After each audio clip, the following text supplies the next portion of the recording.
क्या तुमने कभी सोचा है कि इंसान को समझना इतना मुश्किल क्यों है? तुम रोज लोगों से मिलते हो। कोई बहुत कोमल लगता है, कोई गुस्से से भरा हुआ, कोई हमेशा सेवा में लगा हुआ, तो कोई ऐसा कि उसके सामने आते ही डर सा लगे। और कई बार तो खुद को ही देखकर चौंक जाते हो। एक पल लगता है तुम बहुत शांत हो, अगले ही क्षण गुस्से से भर जाते हो। तो असल में इंसान क्या है? धर्मशास्त्रों और ज्योतिष में एक बड़ा सुंदर शब्द आया है, गण। गण यानी समूह, कुल, वर्ग। ये सिर्फ बाहरी वर्ग नहीं है, बल्कि हमारे भीतर की गहरी प्रवृत्तियां हैं। हजारों साल पहले जब आर्षियों ने मनुष्य की प्रकृति को पढ़ना शुरू किया, तब उन्होंने देखा कि हर व्यक्ति की ऊर्जा, उसका स्वभाव, उसकी चाल, उसकी प्रवृत्तियां अलग अलग ढंग से बह रही हैं। इसको उन्होंने तीन बड़े वर्गों में बांटा। 1, देवगण। 2, मनुष्यगण। 3, राक्षसगण। अब जरा रुको। जैसे ही शब्द राक्षस आता है, तुम्हें लगता है कि ये कोई बाहर का जीव है, सींग वाला, खून पीने वाला। लेकिन ओशो कहते हैं, राक्षस बाहर नहीं हैं, वे तुम्हारे भीतर बैठे हैं। देव भी बाहर नहीं हैं, वे भी तुम्हारे भीतर हैं। मनुष्य भी वही है जो बीच का पुल है। तो ये गण केवल ज्योतिषीय तथ्य नहीं है, बल्कि अस्तित्व की गहराई से जुड़े प्रतीक हैं। देवगण, प्रकाश का स्वभाव। देवगण वाले लोग कौन हैं? वे जो सहज रूप से सेवा करते हैं, जिन्हें देखकर लगता है कि कोई मासूम बच्चा सामने खड़ा है। उनके भीतर हिंसा बहुत कम होती है। वे कोमल होते हैं, जैसे कमल के फूल पर ओस की बूंदें। थोड़ी सी धूप आए और चमक उठे। लेकिन यहां एक सवाल उठता है, क्या देवगण होना हमेशा अच्छा है? क्योंकि कई बार बहुत ज्यादा कोमल होना भी इंसान को असुरक्षित बना देता है। तुमने देखा होगा, कई लोग इतने सीधे सच्चे होते हैं कि दुनिया उनका मजाक उड़ाती है। ओशो कहते हैं, प्रकाश भी अगर बहुत तेज हो जाए तो अंधा कर देता है। इसलिए देवगण वालों को संतुलन चाहिए, वरना वे भोलेपन के कारण धोखा खा जाते हैं। राक्षस गण, अंधकार का स्वभाव। अब आते हैं दूसरे छोर पर। राक्षस गण, यहाँ ऊर्जा बहुत तीव्र है, बहुत हिंस्र है। ऐसे लोग क्रोध से भरे होते हैं। वे अपने अस्तित्व को जबरदस्ती थोपना चाहते हैं। तुमने देखा होगा, कुछ लोग आते ही डर पैदा कर देते हैं। उनकी आंखों में एक आक्रामकता होती है, उनकी चाल में कठोरता होती है। वे जैसे कह रहे हों, दुनिया मेरे हिसाब से चलेगी। लेकिन यहां भी ध्यान रखना, ओशो कहते हैं, राक्षस बुरा नहीं है। अगर उसकी ऊर्जा सही दिशा में चली जाए, तो वही राक्षस गण इंसान को शक्तिशाली बना सकता है। इतिहास देखो, बड़े योद्धा, बड़े नेता, बड़े क्रांतिकारी, उनके भीतर राक्षस गण की ऊर्जा थी। अगर वो ऊर्जा न होती तो वे कभी विद्रोह न कर पाते। समस्या तब होती है जब ये ऊर्जा अज्ञान में बह जाती है। तब हिंसा, क्रूरता और विनाश सामने आता है। मनुष्यगण, बीच का पुल तीसरा है। मनुष्यगण, ये न पूरी तरह देव हैं, न पूरी तरह राक्षस। ये बीच में खड़े हैं। कभी कोमलता आ जाती है, कभी आक्रामकता। कभी लगता है ये बहुत शांत इंसान है, तो कभी लगता है इससे डरना चाहिए। असल में मनुष्यगण ही सबसे वास्तविक है, क्योंकि मनुष्य अभी यात्रा पर है। उसके भीतर दोनों दिशाओं के बीच पड़े हैं। वह चाहे तो देव बन सकता है, चाहे तो राक्षस। ओशो कहते हैं, मनुष्य गण की यही दुविधा है। उसे तय करना है कि उसका झुकाव किस ओर होगा। यही चुनाव ही उसके जीवन की दिशा बदल देता है। गण और ज्योतिष। अब तुम सोचोगे कि ये बातें तो मनोविज्ञान जैसी लगती हैं, लेकिन प्राचीन ज्योतिष ने इन्हें नक्षत्रों और जन्मपत्री से जोड़ दिया। उन्होंने देखा कि किसी के जन्म का समय, ग्रह, नक्षत्र उसकी प्रवृत्तियों पर गहरा असर डालते हैं। इसलिए हर नक्षत्र को किसी न किसी गण में रखा गया। किसी नक्षत्र का स्वामी अगर देव प्रवृत्ति से जुड़ा है, तो जातक का गणदेव कहलाया। अगर नक्षत्र का स्वामी कठोर ऊर्जा से जुड़ा है, तो राक्षस गण। और यदि संतुलन वाला है, तो मनुष्य गण। लेकिन ओशो यहां रुक जाते और कहते, याद रखना, नक्षत्र केवल संकेत हैं, आखिरी चुनाव तुम्हारा है। जन्म तुम्हें एक संभावना देता है, लेकिन जीवन तुम्हारा निर्णय है। गण और विवाह, मेल या टकराव। भारतीय विवाह में गण का बहुत महत्व रखा गया है, क्योंकि जब दो लोग साथ रहते हैं तो उनके स्वभाव का तालमेल जरूरी है। अगर देवगण और देवगण मिल जाएं तो शांति रहती है। अगर देव और राक्षस का मेल हो जाए तो बहुत झगड़े होते हैं, क्योंकि एक कोमल है, दूसरा आक्रामक।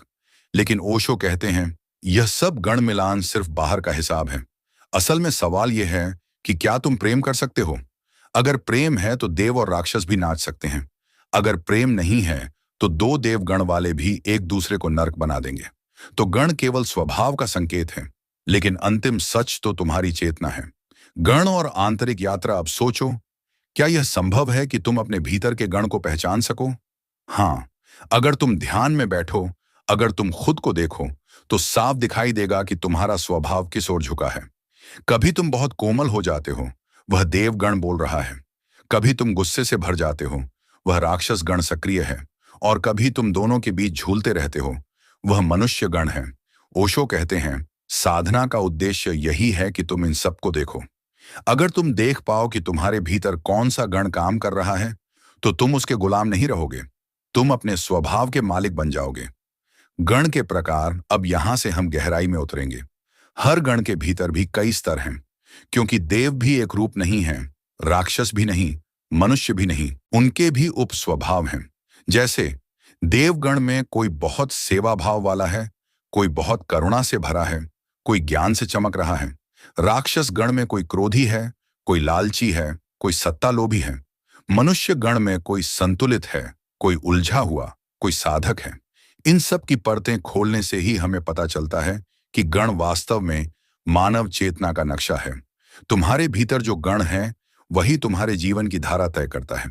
लेकिन सवाल यह है कि क्या तुम अपने गण को पहचान सकते हो? अधिकतर लोग नहीं पहचान पाते। वे सोचते हैं कि उनका स्वभाव उनका चुनाव है, लेकिन वास्तव में वह गण की छाया होती है। देवगण को अगर और गहराई से देखो, तो उसमें भी तीन परतें हैं। एक करुणामय देव। ये वही लोग हैं जिनसे मिलकर लगता है कि जीवन सुंदर है। उनके भीतर दया इतनी गहरी होती है कि वे किसी को दुख में नहीं देख सकते। वे दूसरों की मदद करते हैं, भले ही खुद को कष्ट हो, लेकिन उनका खतरा यही है कि वे खुद को भुला देते हैं। उनकी करुणा कभी कभी आत्मविस्मृति बन जाती है। 2, ज्ञानमय देव। ये लोग बुद्धिजीवी होते हैं, दार्शनिक होते हैं। ज्ञान के प्रति उनका आकर्षण इतना गहरा होता है कि वे सच्चाई को जानना चाहते हैं, लेकिन कई बार उनका ज्ञान अहंकार बन जाता है।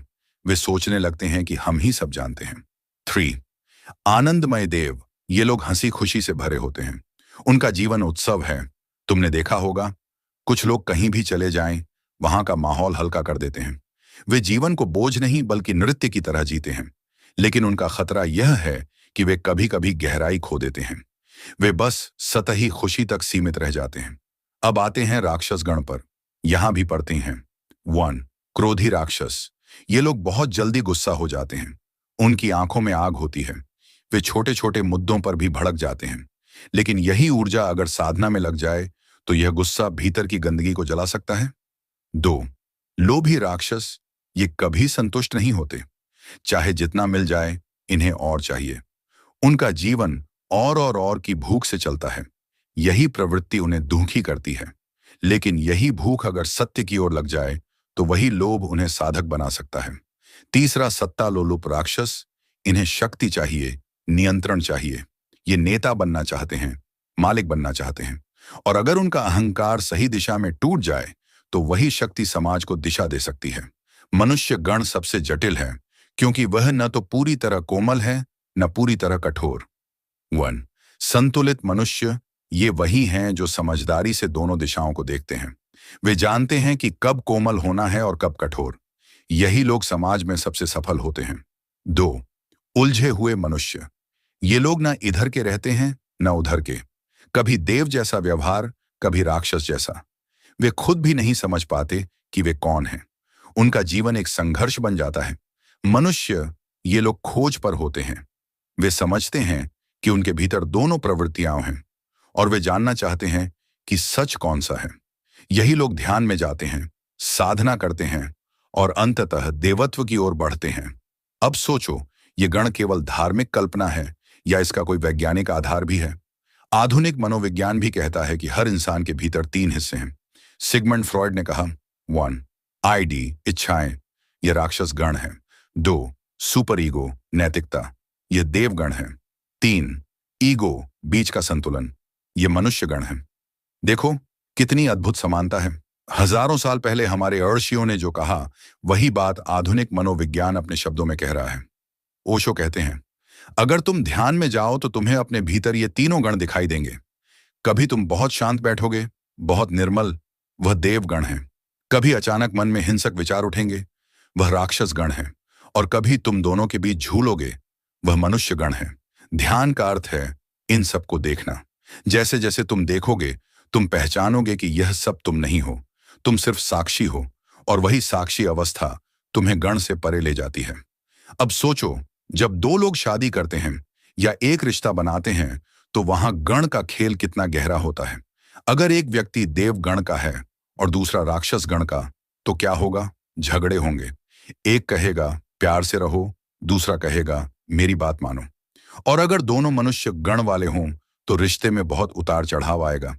लेकिन ओशो कहते हैं, प्रेम अगर गहरा है तो गण की परवाह नहीं करनी चाहिए। प्रेम सबसे बड़ा गण है। अब एक और गहरा सवाल, क्या आत्मा हमेशा एक ही गण की होती है? नहीं। जन्म जन्मांतर में आत्मा अपना गण बदलती है। कभी वह देव प्रवृत्ति में उतरती है, कभी राक्षस प्रवृत्ति में, कभी मनुष्य में। यह आत्मा की यात्रा का हिस्सा है। लेकिन अंतिम लक्ष्य क्या है? गण से परे जाना। क्योंकि जब तक तुम किसी गण में बंधे हो, तुम सीमित हो। और जब तुम गण से परे जाते हो, तभी तुम मुक्त होते हो। ओशो कहते हैं, मैं तुम्हें न देव बनाना चाहता हूं, न राक्षस, न मनुष्य। मैं चाहता हूं कि तुम साक्षी बनो। क्योंकि साक्षी न देव है, न राक्षस, न मनुष्य। साक्षी सबको देखता है, पर किसी में बनता नहीं। तो असली साधना यही है, गण को पहचानो, उसका खेल देखो, लेकिन उसमें उलझो मत। धन्यवाद, फिर मिलेंगे अगले वीडियो में।